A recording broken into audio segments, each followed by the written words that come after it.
Il cacciatore sfortunato. «Prendi il fucile, Giuseppe, prendi il fucile e vai a caccia», disse una mattina al suo figliolo quella donna. «Domani tua sorella si sposa e vuol mangiare polenta e lepre». Giuseppe prese il fucile e andò a caccia. Vide subito una lepre che balzava da una siepe e correva in un campo. Puntò il fucile, prese la mira e premette il grilletto. Ma il fucile disse «Pum!» proprio con voce umana, e invece di sparar fuori la pallottola, la fece cadere per terra. Giuseppe la raccattò e la guardava meravigliato. Poi osservò attentamente il fucile e pareva proprio lo stesso di sempre, ma intanto invece di sparare aveva detto «Pum!» con una vocetta allegra e fresca.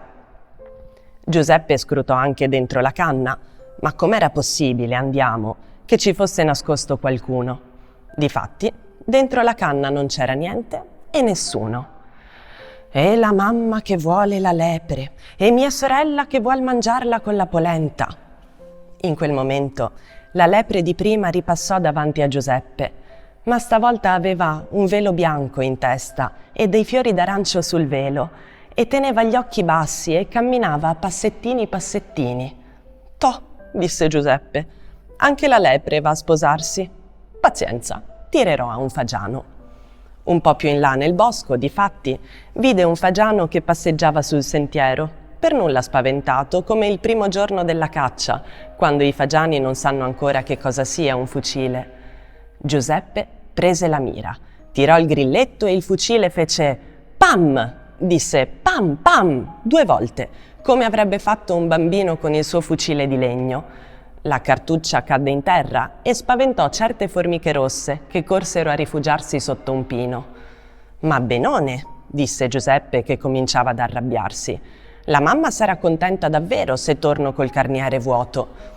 Il fagiano, che a sentire quel «pam pam» si era tuffato nel folto, ricomparve sul sentiero e stavolta lo seguivano i suoi piccoli, in fila, con una gran voglia di ridere addosso, e dietro a tutti camminava la madre, fiera e contenta, come se le avessero dato il primo premio.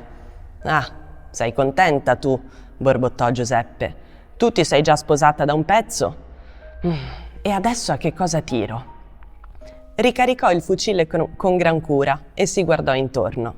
C'era soltanto un merlo su un ramo e fischiava come per dire «Sparami, sparami!» E Giuseppe sparò. Ma il fucile disse «Bang!» come i bambini quando leggono i fumetti, e aggiunse un rumorino che pareva una risatina. Il merlo fischiò più allegramente di prima, come per dire «Hai sparato, hai sentito, hai la barba lunga un dito». «Me l'aspettavo», disse Giuseppe, «ma si vede che oggi c'è lo sciopero dei fucili». «Hai fatto buona caccia, Giuseppe?» gli domandò la mamma al ritorno. «Sì, mamma, ho preso 3 arrabbiature belle grasse. Chissà come saranno buone con la polenta».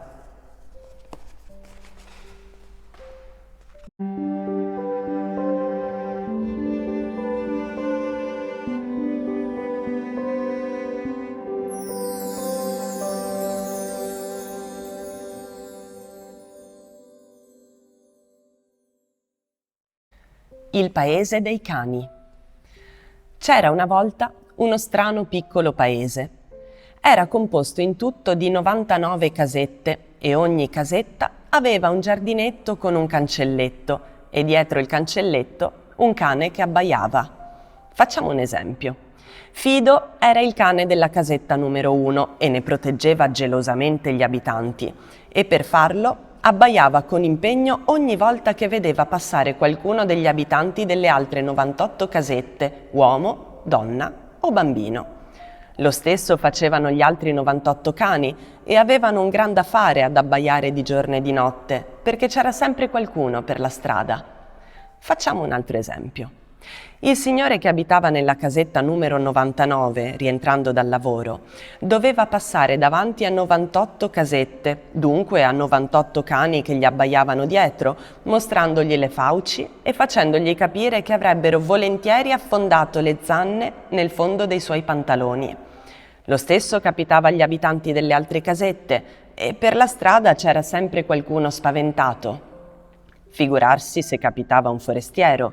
Allora i 99 cani abbaiavano tutti insieme, le 99 massaie uscivano a vedere cosa succedeva e poi rientravano precipitosamente in casa, sprangavano la porta, abbassavano in fretta gli avvolgibili e stavano zitte zitte dietro le finestre a spiare finché il forestiero non era passato. A forza di sentire abbaiare i cani, gli abitanti di quel paese erano diventati tutti un po' sordi e tra loro parlavano pochissimo. Del resto, non avevano mai avuto grandi cose da dire e da ascoltare. Pian piano, a starsene sempre zitti e immusoniti, disimpararono anche a parlare. E alla fine capitò che i padroni di casa si misero ad abbaiare, proprio come i loro cani. Loro forse credevano di parlare, ma quando aprivano bocca si udiva una specie di baf baf baf che faceva venire la pelle d'oca. E così abbaiavano i cani, abbaiavano gli uomini e le donne, abbaiavano i bambini mentre giocavano e le 99 villette sembravano diventate 99 canili. Però erano graziose, avevano tendine pulite dietro i vetri e perfino gerani e piantine grasse sui balconi. Una volta capitò da quelle parti Giovannino Perdigiorno durante uno dei suoi famosi viaggi. I 99 cani lo accolsero con un concerto che avrebbe fatto diventare nervoso persino un paracarro. Domandò un'informazione a una donna ed essa gli rispose abbaiando. Fece un complimento a un bambino e ne ricevette in cambio un ululato. «Ho capito», concluse Giovannino, «è un'epidemia». Si fece ricevere dal sindaco e gli disse: «Io un rimedio sicuro ce l'avrei. Primo, fate abbattere tutti i cancelletti, tanto i giardini cresceranno benissimo anche senza inferriate. Secondo, portate i cani a spasso, si divertiranno di più e diventeranno più gentili. Terzo, fate una bella festa da ballo e dopo il primo valzer imparerete a parlare di nuovo». Il sindaco gli rispose: «Baf, baf, baf, baf, baf».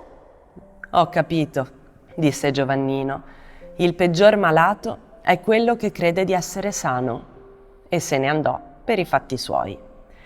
Di notte, se sentite abbaiare molti cani insieme in lontananza, può darsi che siano dei cani, ma può anche darsi che siano gli abitanti di quello strano, piccolo paese.